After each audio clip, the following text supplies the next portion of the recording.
to her knees, sobbing. "He's your brother. He's my son." My best friend showed up and helped him cover up my murder. Only then did I realize she and my mother-in-law had teamed up to switch my baby at birth. I was reborn the day before I was due to give birth. As I watched my husband peeling a pomegranate for me, a flash of pure hatred crossed my eyes. He was the one who killed me. Our relationship had been falling apart, and I wanted a divorce. But then he suddenly demanded a paternity test for our son. The results came back. The boy wasn't his. He came home, cornered me in the bedroom, and started beating me over the head with a stool. I fought back, but I was no match for a man his size. My mother-in-law sat on the floor and cried. My father-in-law, terrified of getting caught in the middle, just shut the door. After he beat me to death, he threw my body off the balcony to make it look like I'd jumped out of shame. Then he grabbed my son, his hands around the baby's neck, ready to toss him from the 16th floor. That's when my mother-in-law dropped to her knees. "Alex, that baby is your brother. He's my son."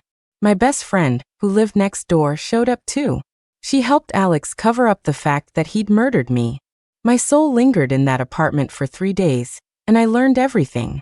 It turned out my mother-in-law had given birth just 2 days before I did. No wonder she'd suddenly announced she was going back to the countryside a few months into my pregnancy. And she never once visited during my postpartum recovery. When I was in the hospital, she bribed a nurse. She and my best friend got rid of my newborn daughter and replaced her with her own son for me to raise. After I was dead, Alex went to my parents and demanded they return the dowry. He argued that we'd been married less than 2 years and the child wasn't his, so they should give all the money back. God, it was insane. The 40,000 dowry and the couple million from my own premarital assets had all been invested in his restaurant. My parents even gave me a condo worth $500,000 as a wedding gift, and his whole family moved in. At the time, I thought finding a soulmate was rare, and that we could always make more money, so I didn't hesitate to help him.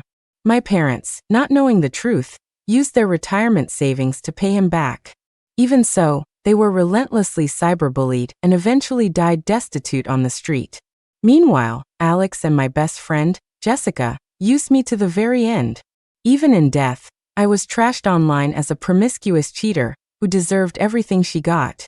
His restaurant was flooded with supportive customers who pitied the poor man who married a tramp, raised a child that wasn't his, and still took care of the boy after she died. They praised his character. His business boomed. He ended up marrying Jessica, who by then had become a huge influencer. Their family got rich and lived happily ever after. That's how people on the internet are. A mob convinced of its own righteousness, their compassion easily weaponized. And in the midst of all that burning hatred, I was reborn the day before giving birth. I know I deserved to die for being so blinded by love. But my parents didn't deserve to be dragged through the mud because of me. None of this was my fault. And my daughter, the one I never got to meet, I failed her. But thank God, none of it has happened yet. I still have a chance to change everything. Looking at Alex now, I asked coldly, "Where's your mom?" He froze, surprised by the sudden iciness from his normally gentle wife. But he quickly dismissed it as a pregnancy mood swing. Still, he looked shifty when he mentioned his mother. "She went back to our hometown. You know, we've got those 2 sows to look after." Before I could say anything, he placed the bowl of pomegranate seeds in front of me. "I've got to head out. It's a networking dinner." I sneered internally. He knew his mom was pregnant. The whole family was in on it, hiding it from me. His mom wanted another child. The one-child policy was a thing of the past, so they figured why not. But they were afraid I wouldn't approve. I mean, who has an uncle born in the same month as his nephew? They also felt they were getting old, and worried no one would take care of their son if they passed away. Since the baby would have their last name, Miller, they figured they'd just let me raise him. And because I gave birth to a girl, they took it a step further and swapped the babies. They kept this part from Alex, which is why he ended up killing me. I forced myself to calm down, the memory of his fists and the searing pain filling me with rage. "This time, I will make them pay." Seeing my silence, he explained, "You know, the restaurant is just starting out. I need to build connections. If I don't go to these things, all your dowry money will go down the drain." I sat on the sofa and, hearing his words, put on a gentle voice. I need $10,000. He shot up from his seat. What do you need $10,000 for? I stared him down. I'm going to a postpartum center for my recovery. Your mom is nowhere to be found, and I'm already a day past my due date. Who's going to take care of me? All my money is tied up in your restaurant, so I have to ask you. Alex's face soured. Chloe, you know the restaurant is just getting started. We can't afford a $10,000 postpartum center right now. How about this? When you have our second kid, I promise I'll send you. For the first one, I'll take care of you. I'm a chef after all. I can make you all sorts of amazing recovery meals. A second kid. The hatred in my heart flared. As if I would ever have another child with this monster. In my last life, he also promised to cook for me, but he was always too busy at the restaurant. He never made me a single meal. He also hated having strangers in the house, so I couldn't even hire a postpartum nurse. I had to rely on a meal prep delivery service where they just cooked and left. Looking back, I was just so unbelievably stupid. I looked at him. Then call your mom and tell her to come back. Otherwise, I'll have to tell my parents the truth, that the dowry money is gone and now you can't even afford my postpartum care. Alex was a classic leech who married up, and he hated nothing more than my family looking down on him. The old me would have carefully protected his fragile ego. Now, I was going to stomp it into the ground. Chloe. The darkness in his eyes was barely concealed. I'll transfer it to you now. But the restaurant is going to have a hard time. You know this is my dream. I smiled sweetly. Then transfer the money. I'm booking it right now. There's only one suite left. Alex stared at my smile, fell silent for a moment, then pulled out his phone and sent me the $10,000. He stood up, his expression shifting. You get some rest today. I'm heading back to the restaurant. We have the district supervisor coming in for dinner tonight. I didn't even look at him, already on my phone booking the postpartum center. They would handle everything, my birth partner, a personal aide, and all the supplies for delivery. Normally, it would have been $8,000, but since I was booking for the very next day, there was a rush fee. I didn't feel a single pang of regret spending this money on myself. Stroking my belly, a warmth spread through me. Baby, your father is a piece of trash, but you're innocent. I will take care of you for the rest of my life. After booking the center, I called my parents and asked them to come to LA the next morning. I would only feel safe with them by my side. That evening, I ordered a private chef to come cook. It was my last big meal before giving birth, so I had him buy a ton of my favorite dishes. Before the chef arrived, however, someone else knocked on my door. I looked at the woman's face on the security monitor, and my vision went red with hatred. I wanted to kill her. My nails dug deep into my palms.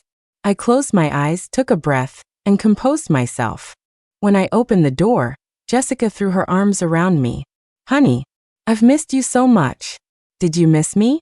She leaned in to kiss my cheek, but I pushed her face away. She shrieked, Babe, you smudged my makeup. I felt a wave of disgust, but I knew it wasn't time to show my hand. In my last life, I learned she and Alex had started sleeping together just 2 months into my pregnancy. As a traditional woman, I believed right up until the day I died that I just wasn't good enough, that I'd somehow driven my husband away.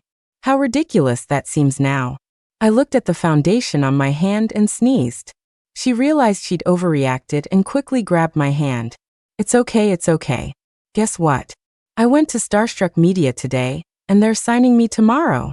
They're going to manage my social accounts, and when I live stream, the company will even get top donors to send me gifts. She was beaming with confidence. Once I'm a top-tier influencer with millions of followers, I'll take you on a trip around the country. We won't bring Alex. He's so annoying, stealing my best friend from me. The old me would have hugged and comforted her, then rushed to her live stream to send gifts and boost her popularity. The new me just feigned exhaustion. I needed to catch them off guard to get proof of Alex's affair. They were so good at manipulating public opinion in my last life. This time, I was going to give them a taste of their own medicine. Chloe, what's wrong? She asked, a flicker of nervousness on her face when I didn't respond. I'm worried about the baby, I sighed. I'm a day past my due date, and still no signs of labor. Jessica breathed a sigh of relief. Thank God she hadn't figured anything out. She linked her arm through mine. Don't worry, it's totally normal to be a few days late or early. And my mother-in-law is God knows where, I said, pulling my arm away and looking around the large, empty house. When I go into postpartum recovery, I won't have a single person to take care of me. I'm thinking about divorcing Alex. I was never treated this badly at home. We'd only been married a little over a year. At home, I was my parents' little princess. Here, I was trying to be like my mother, taking care of this whole family. How cheap, how stupid could I have been to end up on this path? Jessica grabbed my hand, a flicker of joy in her eyes. Well, if you get a divorce, that's fine, but the restaurant is starting to do well. You need to be clear about splitting the assets. Just as I was about to reply, there was a knock at the door. Jessica jumped up to get it. Is that him? Don't worry, I'll give him a piece of my mind for you. Jessica opened the door and saw a man holding several bags of groceries. She swallowed her words. You are? The man wore a mask, his sharp, handsome eyes framed by long lashes. The veins on the hand holding the bag stood out, and even through his white chef's uniform, you could see the defined shape of his chest muscles. His voice was deep and pleasant. Hello, I'm the private chef you booked. I called out from the living room. Come on in. I didn't expect it to be the same chef I used to book. The app assigns chefs randomly, and I remembered this guy was chef too. He gave a slight nod, slipped on shoe covers, and went into the kitchen. Jessica watched him go, then scurried over to sit beside me. Where did you find this hottie? I knew it. You totally have a guy on the side. I just didn't expect him to be this handsome. How long have you two been seeing each other? She was thrilled. If Chloe was cheating, she wouldn't get a dime in the divorce. You've never heard of Blue Sky Private Chefs? I asked, my tone laced with doubt. It's a company that exclusively hires veteran Army cooks for in-home services. Jessica's eyes stayed glued to the man in the kitchen. Oh, so he's not your side piece. I frowned. Jessica, could you show some respect? He's a veteran. That's a disgusting thing to say. Jessica was taken aback by my tone. She quickly grabbed my arm. Honey, I'm sorry, I just thought. Don't think. I pulled my arm away and went into my room. Once I was alone, I realized how stupid I was. I couldn't fake it. When I see my enemies, all I want to do is destroy them. I can't pretend anymore. But thinking of the baby in my belly, I knew I had to keep up the act. Just being near them made me sick. I grabbed a change of clothes and went back to the living room. Jessica was on the phone, her furtive glances telling me exactly who she was talking to. She hung up in a hurry. Chloe, don't be mad. It's my fault for not thinking before I speak. I'll slap myself. She theatrically patted her own cheek. I picked up my phone and sat on the sofa, dialing my mother-in-law. I needed to confirm where she was. As soon as she answered, I heard a baby crying in the background. I gripped my phone tighter, my eyes burning. It was my son, no, her son's cry. She quickly moved to the bathroom to muffle the sound. Hello, Chloe? What's up? Her voice was tense and a little weak. Pretending I knew nothing, I asked casually, Mom, where are you? She paused for 2 seconds, then laughed. I'm at your second aunt's house. Her daughter-in-law just had a big baby boy. Your Auntie Lee fell while chopping firewood and broke her leg, so she couldn't help out. I'm just giving her a hand. That's why you hear a baby crying. I had to admit, the lie was seamless. Oh. I glanced at Jessica, who was smiling at me as if she was in on the joke. I've already booked a postpartum center, so you can just stay there and take care of someone else's daughter-in-law. I hung up. The call was just a test to see Jessica's reaction. So everyone in this family except me and Alex knew his mother had a baby. They probably kept it from Alex because they were afraid he wouldn't want to raise his own little brother. Everyone knew he could be ruthless when he wanted to. Jessica sat down next to me. Chloe, don't be sad. Mrs. Miller grew up in the country. She probably can't let go of village matters. Anyway, you've already booked the postpartum center, so don't let it get you down. I poured a cup of tea. I know, it's just a little upsetting. Jessica put her phone on the table and linked her arm through mine affectionately. It's okay, you've still got me, right? But her eyes held a cold sneer. Why should you have everything good in this world? We grew up together. Your parents were well-connected government officials, mine just owned a little convenience store. After my parents died. You said you were my best friend in the whole world, but you never asked your parents to adopt me. Because of that, I had to drop out before finishing middle school and go work in a factory. You, Chloe Miller, are the fakest woman on the planet. I reached for my cup, but she suddenly dug her nails into my arm, causing me to yelp and knock over the teapot. Hot tea poured directly into her phone's charging port, and the phone tumbled from the high table onto the marble floor. Ah! The scalding tea splashed onto her leg. I cried out too. Why did you pinch me? Jessica's leg was already turning red from the burn. The chef in the kitchen heard the commotion and rushed out. He looked straight at me. Are you burned? I shook my head. Jessica ran into the bathroom to douse her leg with cold water.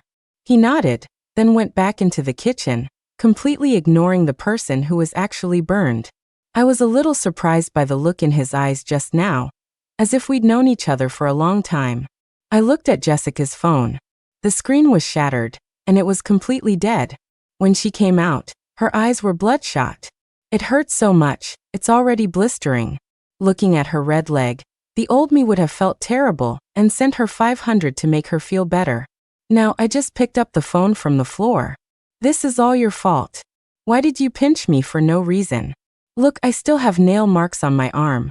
Jessica's face darkened. Had she really been that lost in her hatred for me?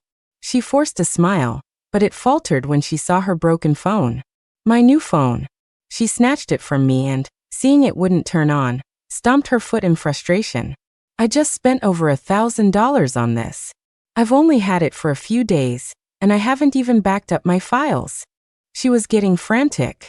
The contract is in there. I need it first thing tomorrow morning. There were no stores open to buy a new phone now, and she wouldn't be able to get one early tomorrow either. She was supposed to sign with a major platform at 7 a.m.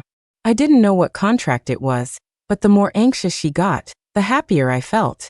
I have a computer. I can back up the file and print it out for you.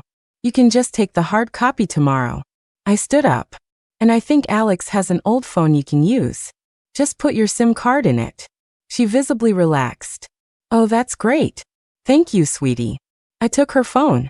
Give it to me, I'll back it up. She was about to hand it over but hesitated, her expression stiffening. The file is in the phone's internal storage. Your phone is broken. You can't open Messenger or any other apps. I can only access the storage space. Don't worry, I won't be able to see any of your private stuff. It's not like you have anything to hide from me. Unless, I looked her up and down with a playful smile. You got a new boyfriend you don't want me to know about? Jessica relaxed a bit, laughed, and handed me the phone. No boyfriend. The one thing my agency is strict about is relationships. They said I have a great look and they're planning to groom me for movies, so no dating allowed. Since she was about to sign, she had to follow the rules. The penalty for breach of contract was tens of millions. Jessica racked her brain. She'd only had the phone for a short time. There shouldn't be anything incriminating on it. Tomorrow's contract was urgent, so she could only look at me pleadingly. Well, thank you then. I glanced at her leg. There's a pharmacy downstairs. You should go get some burn cream. You have such beautiful legs, it would be a shame to have a scar. Remembering she had a photo shoot tomorrow, she nodded quickly. Okay, I'll go buy some now. After she left, I went into the adjacent gaming room. Inside were two top-of-the-line gaming PCs, their keyboards already gathering dust. Alex and I met playing a fantasy MMO. I was a homebody who loved gaming and had spent a small fortune on it since college. But I could also make money from it. I was an official content creator for the game, writing strategy guides. And since I studied computer science, programming and game development were second nature to me. I'd developed a few viral TikTok minigames that made a good amount of money.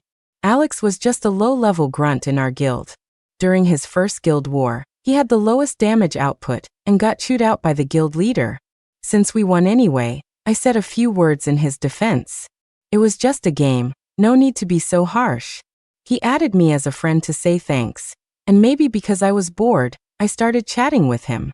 Later, we met in person. He was handsome and would blush whenever he talked to me. Maybe I'd had enough of the good life, so I went and found myself a piece of crap. After we got together, I was full of dreams for our future. The first was this gaming room. We would game together, fight guild wars together. But after we got married, he was always busy. And with my heart completely focused on him, I stopped pursuing my own career. Now the minigame trend has passed. I hadn't figured out what to do next, which made me anxious.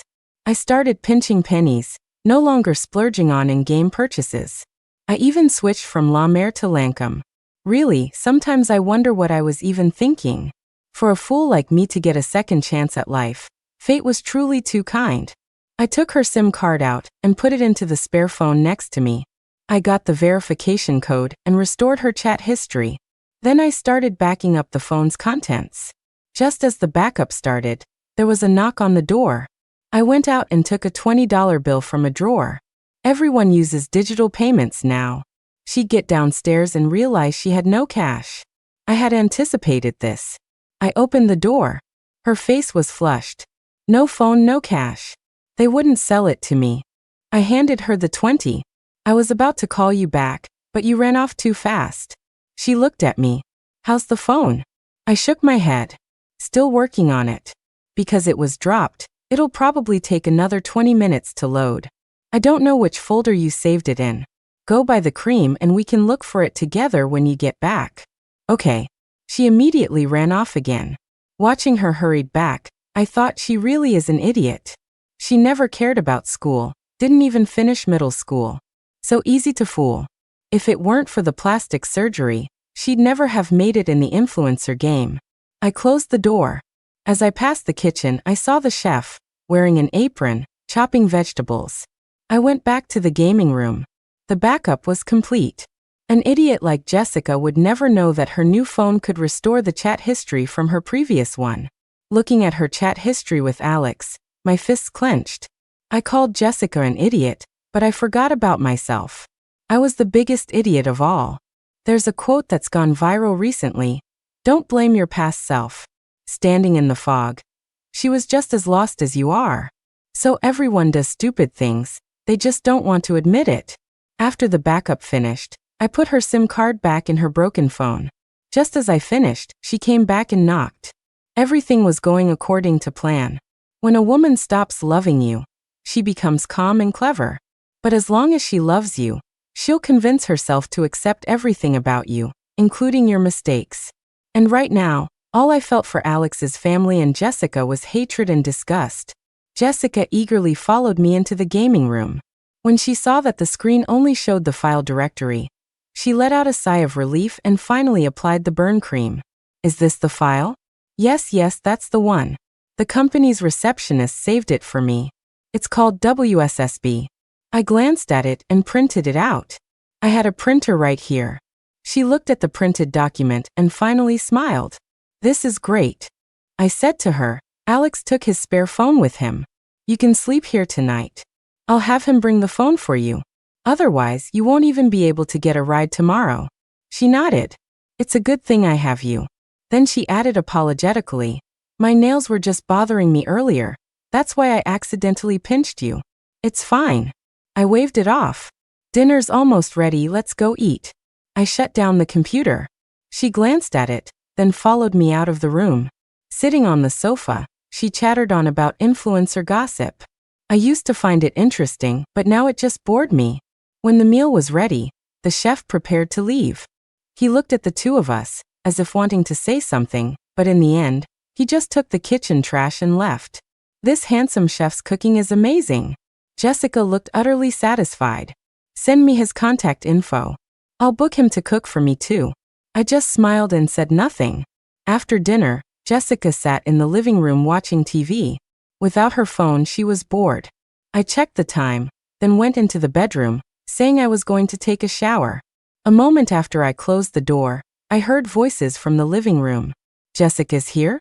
It was Alex's voice. She replied with a pout, but her tone was flirtatious. Yeah. What? You're not happy to see me. I'll tell Chloe to punish you. Alex laughed. I wouldn't dare. You two are closer than we are. Listening from the bedroom, I felt sick to my stomach.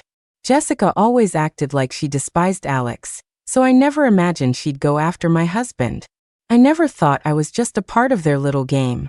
I pushed the door open and walked out. Jessica immediately started tattling on him. Babe, Alex is complaining about me staying over again. Go on, yell at him. Alex was all smiles, looking innocent. I did not. You two best friends haven't seen each other in half a month. I wouldn't dream of interrupting. He shrugged and looked at me. I'm going to take a shower, my queen. You must be tired, honey. I forced myself to get close and give him a little nuzzle. As expected, Alex's body stiffened, and Jessica's smile froze. I felt the baby kick, as if she too was disgusted by her father's proximity. Alex forced a smile and went into the bedroom. I sat on the sofa, and Jessica suddenly stood up. Babe, I learned a new trick for sleeping well when I was abroad. You drink a glass of hot milk before bed. I'll go heat some up for you. Before I could refuse, she had already run into the kitchen. I raised an eyebrow. This didn't happen in my last life. An idea struck me. I placed a black vase with fake roses in it next to a potted plant. Jessica came out with the milk. You have to drink this. You have insomnia all the time, and this really helps. I nodded. Thank you, Jessica. Without you, I don't know how I'd manage my anxiety. In the few hours since seeing them, I had managed to get my composure back. Jessica leaned against me. You're my best friend. I'm so happy I can help you. Just then Alex called my name from inside. Chloe, we're out of body wash and shampoo. Can you bring me some? I clutched my stomach, my face pale. I feel a cramp coming on. Jessica, can you please take the body wash and shampoo to Alex? Me. Jessica looked me over. Seeing that my pained expression wasn't fake, she said, I hate him so much. And you want me to bring it to him? She looked annoyed but stood up anyway. If it weren't for you, I wouldn't even look at a guy like him on the street. She went into the guest bathroom, got the toiletries, and walked into the master bedroom. As soon as she entered, the bedroom door clicked shut. I poured the milk into the black vase. This would be useful later. I dabbed a drop on the corner of my mouth and picked up a newspaper to read. Jessica came out a while later, her face flushed and her lips slightly swollen. I saw you got a few new LV bags in your walk-in closet, so I took a longer look. When did you buy those? I didn't answer her question. Instead, I looked at her mouth. Your lipstick is smudged. She tensed up, then rubbed her lips. Probably a mango allergy. You finished the milk? I'm going to take a shower too. I have to go sign that contract tomorrow, so you should get to bed early. She hurried into the guest bedroom. I just smiled and walked back into my room. The man inside was just stepping out of the bathroom with a towel wrapped around his waist, a blissful smile on his face. Seeing me, his smile froze. I lay down on the bed. Jessica's milk really works. I drank it and now I'm sleepy. I'm going to bed. I turned off the bedside lamp and feigned sleep. Good night, honey. He turned off his lamp too and lay down beside me. After a while, certain I was asleep, he got up and left. The moment he was gone, my eyes snapped open. I tiptoed to the bathroom and retrieved the spare phone from a corner. It had a video on it. Since I was reborn so suddenly, I didn't have time to set up a proper camera. It showed Jessica bringing in the toiletries, only to be pulled into the bathroom by Alex and pressed against the wall for a passionate kiss. The sight of it made me sick. I opened the bedroom door. The living room lights were all off, but a sliver of light shone from under the guest room door. I walked over and heard the sounds of a man and a woman. They were so engrossed I was able to quietly open the door without them noticing. They were by the window, their backs to me. I silently recorded a video, catching their conversation. Jessica asked, "Am I prettier, or is your wife prettier?" Alex replied, "A woman with zero passion like her can't compare to you. You're the real siren." Jessica added, "She had another man over today. I think there's something going on between them." Alex's voice was vicious. "As soon as she has the baby, I'm getting a paternity test." Alex only lasted a few minutes, so I closed the door just in time. Back in my bedroom, I stared at the ceiling, wondering what kind of fool I was in my last life. The signs were all there, but I chose to ignore them. Those two, carrying on like that while I was pregnant, shameless. Disgusting. I tried to suppress my anger, but it was affecting the baby. She seemed to be angry too. Suddenly, I felt my water break. I was going into labor earlier than last time, but I didn't panic. I called my parents. They said their train tickets were for 6 a.m. the next morning, and they'd arrive around 8 a.m. Last time, I gave birth around 10 a.m., so their timing would have been perfect. But this time was different. I told them not to rush, that I probably wouldn't give birth until morning anyway. They had already worried too much for me. I called the postpartum center, but they said my booking was for tomorrow, no one could come today. Being such a homebody, I didn't have many friends. For a moment, I started to panic. Then I saw the recent Venmo transfer on my phone. The recipient had just accepted the money. I immediately called him. "Hello, Ms. Miller, is there a problem with today's meal?" Before he could finish, I cut him off. "I'll give you $1,000. I need you to do me a favor." His tone was robotic. "Ms. Miller, my services have a set price. I don't accept extra payment from clients." I blurted out, "Just mix my baby's formula for one day." He was silent for a few seconds. You were reborn too?" I was stunned. Then I heard him sigh. "It seems so. You know your child was swapped, and you know what you're facing, right? I can help you, no charge. It's First General Hospital, right? I'm on my way." My head was spinning. He was reborn too, and he knew everything about my situation. Before I could think anymore, a sharp pain brought me back to reality. I grabbed my phone and struggled to my feet. I turned on the living room lights and knocked on Jessica's door. "Jessica, Alex is gone, and I think I'm going into labor." The two inside nearly jumped out of their skin. Jessica scrambled to get dressed, her legs so weak she stumbled and fell. She grimaced in pain as Alex urged her to answer the door, terrified I would come in. Jessica rushed to lock the door. "I just woke up. Give me a minute." Alex probably went to the bathroom, check around for him. I had no intention of opening the door. I knew how vicious those two could be. If I caught them in the act, they might just kill me right then and there. They could stage it as an accident during childbirth. I couldn't risk it. "It hurts too much. I can't get up off the floor," I moaned, pretending I couldn't open the door. The two inside breathed a sigh of relief. Right now, they couldn't care less about my well-being, they were only worried about their affair being exposed. I managed to get myself to the sofa. Scaring that cheating pair made me feel a lot better, even the pain seemed to lessen. Jessica came out first, her face still flushed. She glanced behind her, then helped me up. "Come on, let's get to the hospital. Alex must have had to step out for something important." "Okay." We left, and only then did Alex emerge from the room. He looked around the house. He hadn't gotten his hands on the property yet. She used to be so wealthy. She must have more savings. He couldn't let his cover be blown before he got all of it. When we got to the hospital, Jessica bustled around, handling the admission paperwork. The two of them had been so busy with their emotional exchange that Alex still remembered to give her his spare phone. She called him and cooked up an alibi. She told me, "The restaurant is just so busy." He said a rat got in late at night, and he had to go check. He's so focused on his career he forgets about his own wife. I'm never marrying a man like that. A wife should always come first, right?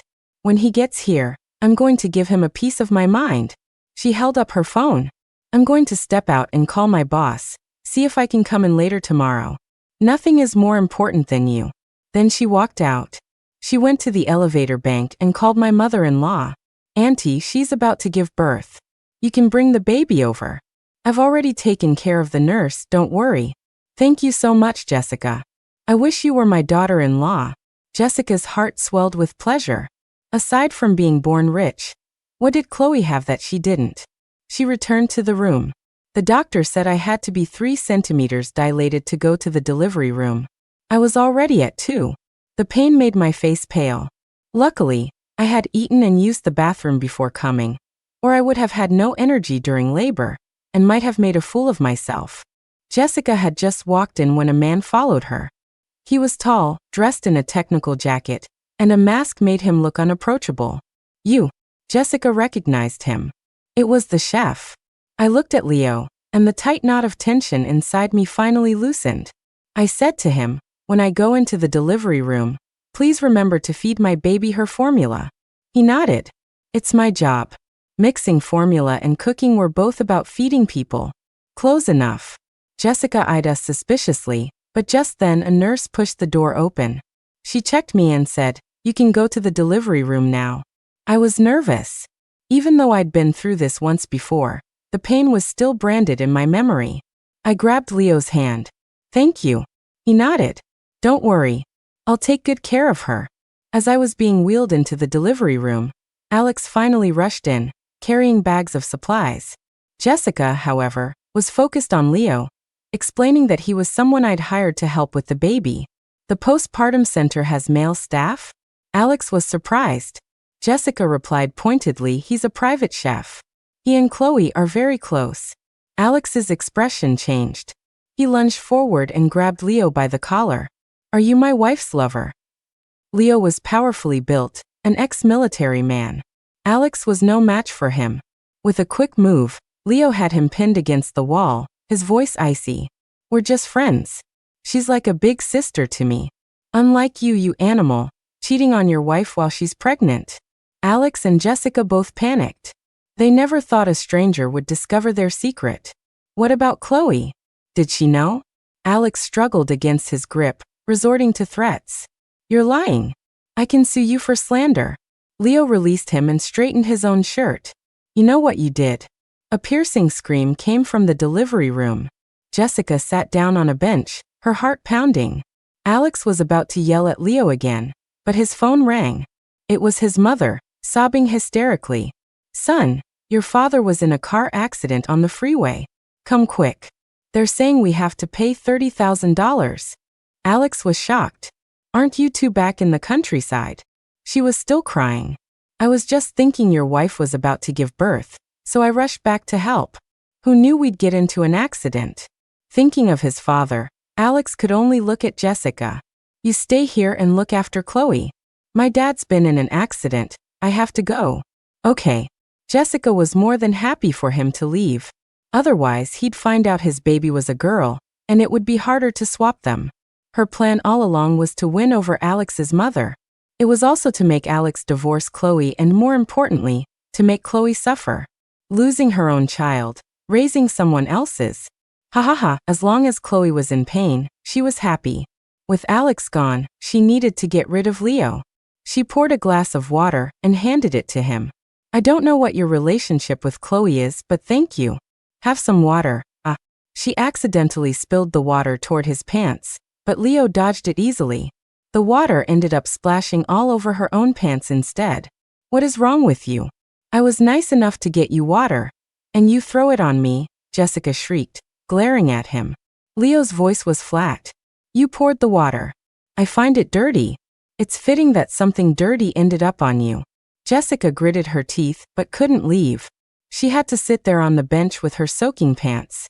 When Alex's mom, Mrs. Miller, arrived with the baby, she saw the tall man but paid him no mind, assuming he was waiting for someone else. "Jessica, has the baby been born yet?" Jessica pulled her aside into the hallway, and they whispered for a moment. Hearing her description, Mrs. Miller was furious. "That little bitch dares to cheat on my son. I'll kill her." Jessica said, "Don't be hasty. Wait until she's given you all her money to raise your son. Then you can expose her. She won't get a single penny." Mrs. Miller looked at her with satisfaction. "You're so clever, Jessica." Jessica thought for a moment. "The only problem now is how to get rid of that man.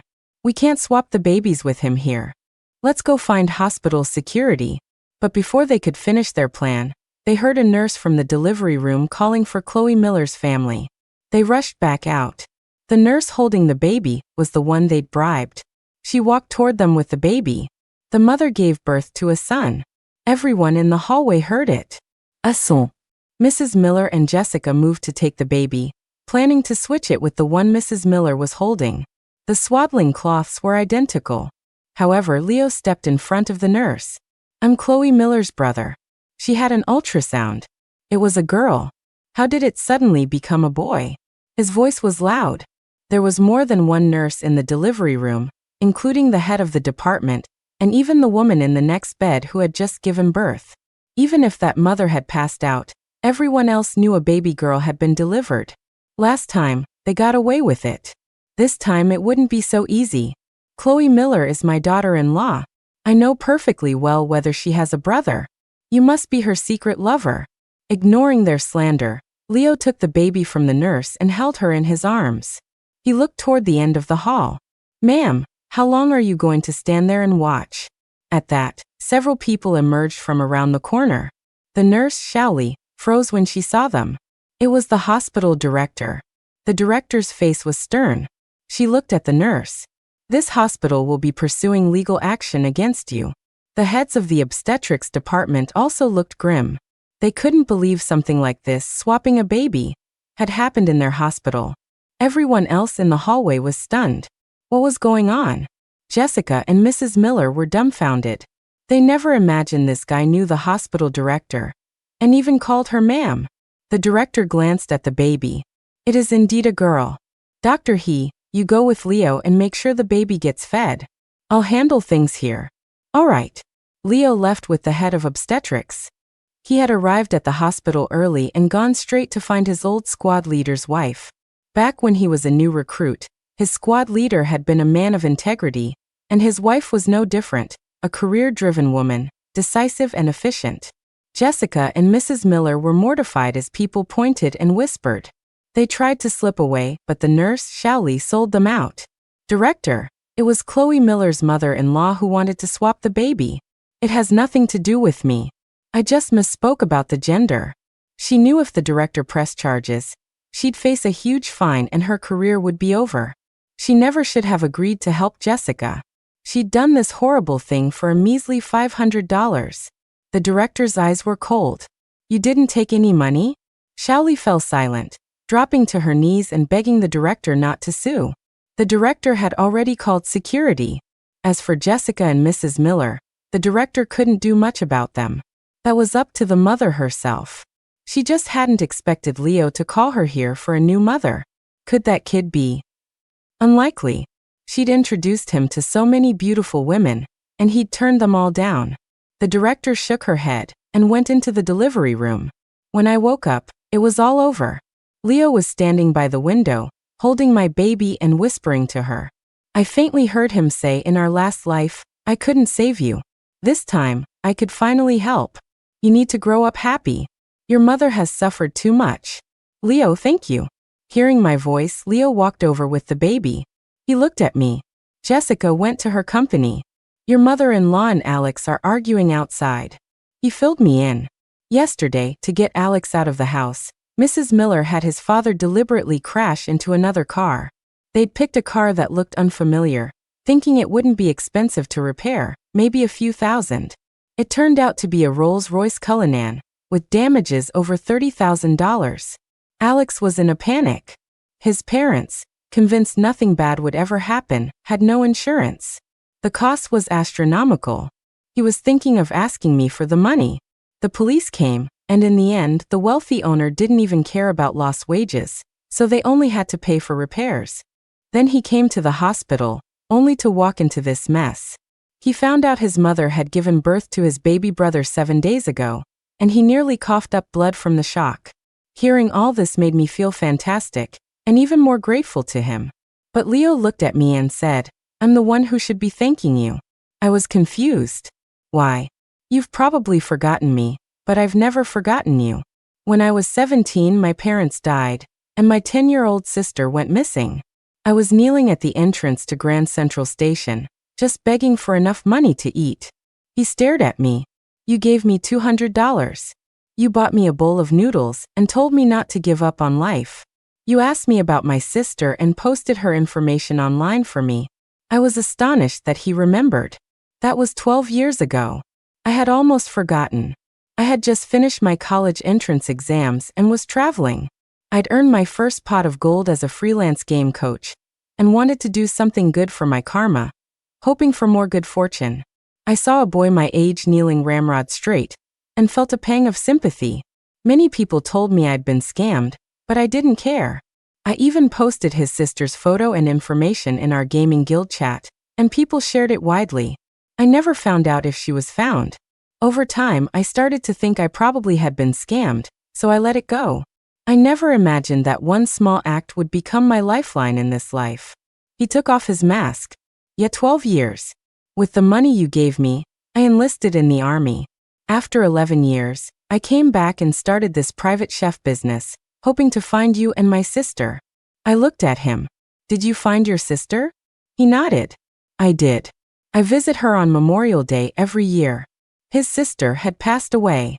Then what did you mean about being reborn too? I asked. He explained slowly, in our last life, you also hired me as a private chef often. By then, I was sure you were my benefactor. Then I saw the news that you had jumped from your building, and I learned about what happened to your family. Before that, a friend from my unit found a little girl, barely alive, in a dumpster. It was too cold that winter and he couldn't save her. It was only today, when I saw her, that I realized she was your daughter. I wanted to help you find justice. I woke up one morning, saw the money you'd transferred, and your request to help care for your child. I knew then that you must have been reborn too. I was so happy that we had a chance to do it all over again. I looked at him. I'm happy to. Watching the sky slowly brighten outside, I told him, I need you to do something for me. I'll send you all the videos. Also, there's a black vase on the table in my house with milk in it. I need you to get the contents tested. And my computer has some backed up chat logs. I told him my entire plan. I couldn't wait. I wanted to destroy that disgusting pair while I was still in postpartum recovery, while I was still seen as a vulnerable victim. I wanted them to be destroyed by the court of public opinion, to taste what it was like to be mobbed online. Leo nodded. Okay. He handed the baby back to me but paused at the door. You know, you're actually pretty smart, sis. He chuckled and left the hospital. I pouted. What? Just because I gave a stranger a pile of money 12 years ago and fell for a pig of a man 12 years later? That means I'm not smart? I just always believed that living a little more naively, a little more forgetfully, not sweating the small stuff, would make for a happier life. But I've learned that if you act like that all the time, people will think you're an idiot and walk all over you. Alex's family walked in. Mrs. Miller was still holding her baby. I glanced at the child I had once raised as my own son, who after my death treated his stepmother Jessica better than he ever treated me. I felt no love for him now. Alex looked at me. Chloe, my mom had a baby. Think of him as a big brother for Zoe. Don't be mad about it. Mrs. Miller sidled up, smiling. That's right, Chloe. Now Zoe will have a big brother to protect her. Brother? I laughed coldly. The family tree is a little messed up, don't you think? They looked awkward. That's right. Technically, he should be called Uncle. An uncle born in the same month as her? Zoe's not that lucky. I looked at Alex. Let's get a divorce. My parents will be here soon. I'd rather we not make this ugly. I had married him against my parents' wishes, and he had promised them he wouldn't let them down. Now look at this. I didn't care about saving face anymore, I just wanted to protect myself and my daughter. He suddenly stood up and pointed at me furiously. You want to divorce me just because my mom had a baby? Chloe, you are being completely unreasonable. Just then the door opened, and a middle-aged man and woman walked in. It was my parents. Seeing them again in this life, my eyes stung, and I fought back tears. Chloe, what's going on? My father's hair was graying at the temples. He looked at me, then at the tense faces in the room.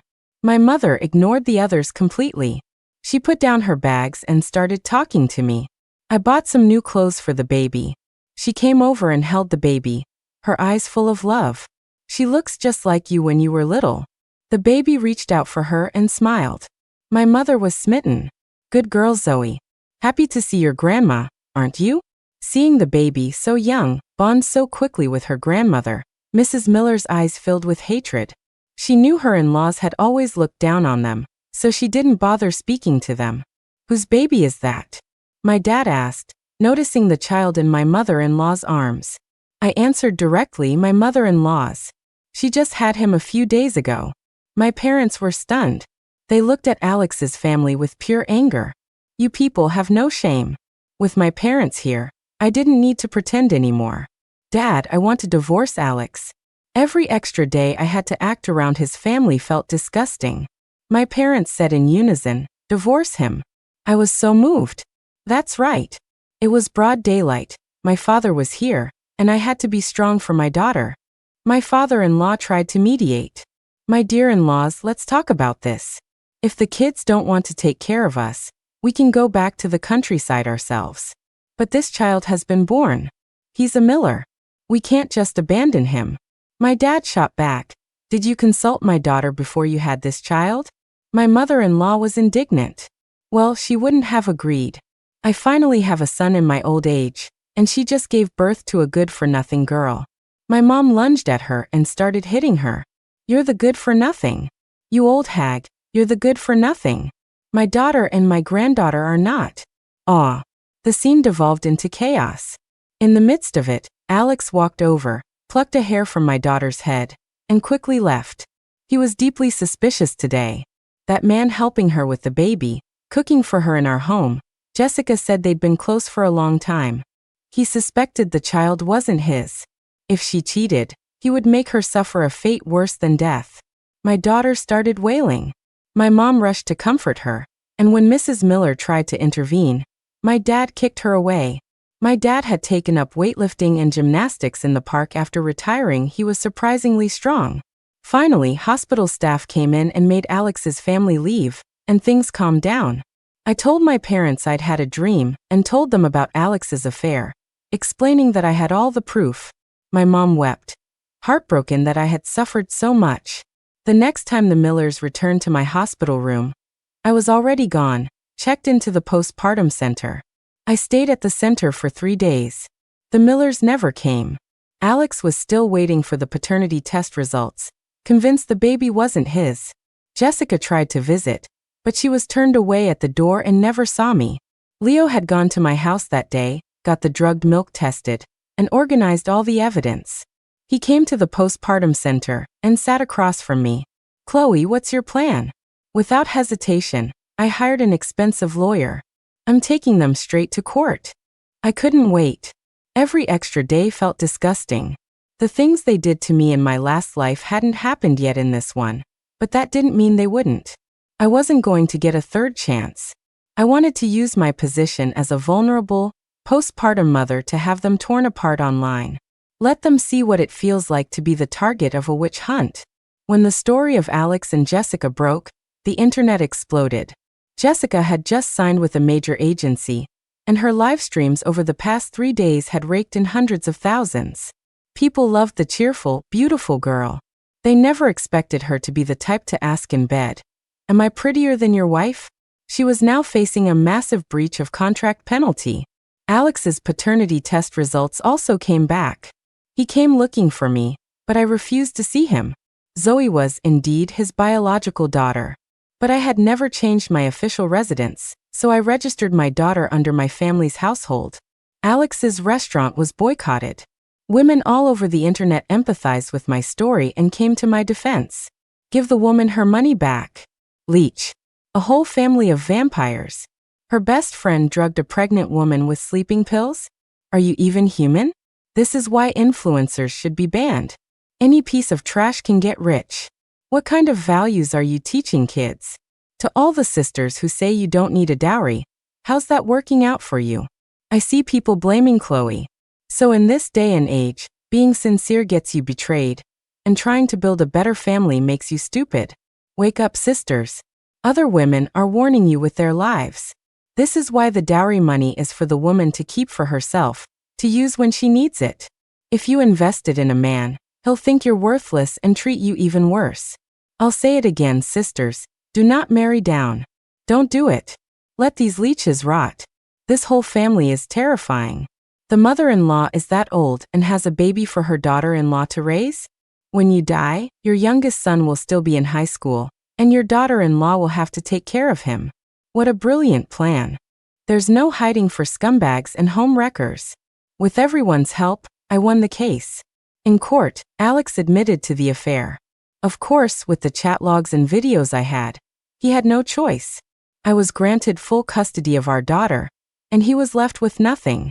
I was wondering why he agreed so readily when, outside the courthouse, he looked at me and said, "I'm sorry. I was too extreme in my last life." I looked at him, pretending I didn't understand, as if trash like him deserved to be reborn. Jessica stared at me. "When did you find out? I don't believe you knew I put sleeping pills in your milk." I couldn't be bothered with her. Even though they were now disgraced, I wasn't finished. Leo had discovered that Alex had recently received a large sum of money. He'd even paid off the car accident damages in one lump sum. Leo had his military contacts look into it and found out that Alex had gotten involved with a group selling drugs. He had an escape route planned, but Leo was reborn too, and he knew just how to intercept him. Alex ended up in prison and was sentenced to death. Leo told me that Jessica, owing tens of millions, was forced into sex work to pay off her debts. Eventually, her agency sold her off to a crime syndicate in Southeast Asia, and she was never heard from again. I moved back in with my parents and watched my daughter grow up, feeling incredibly lucky. What goes around comes around. My past kindness led to Leo's help. Thank God I was given a second chance, when there was still time to fix everything. To think I lost to those two in my last life, so stupid. This life is for making money, raising my daughter, and taking care of my parents. One night, as I was about to fall asleep, I heard a little girl's voice. Sigh, Mom's not a complete idiot, but Uncle Leo is still the smartest. I can finally grow up normally in this life. Family, am I right? As a time-space manager, I actually froze to death in my last life. Good thing I arranged for Mom to be reborn, and Uncle Leo too. As for that monster of a father, in the last life, he was 60 before he got caught for beating Mom to death. He was in jail for a few days before someone beat him to death. I let him be reborn just so he could experience the pleasure of getting beaten up in prison at a young age. I won't let him die. He needs to get beaten for a few more years. As for my grandparents, they went back to the countryside. The baby they secretly had died before he was 3 months old, because they didn't get him vaccinated.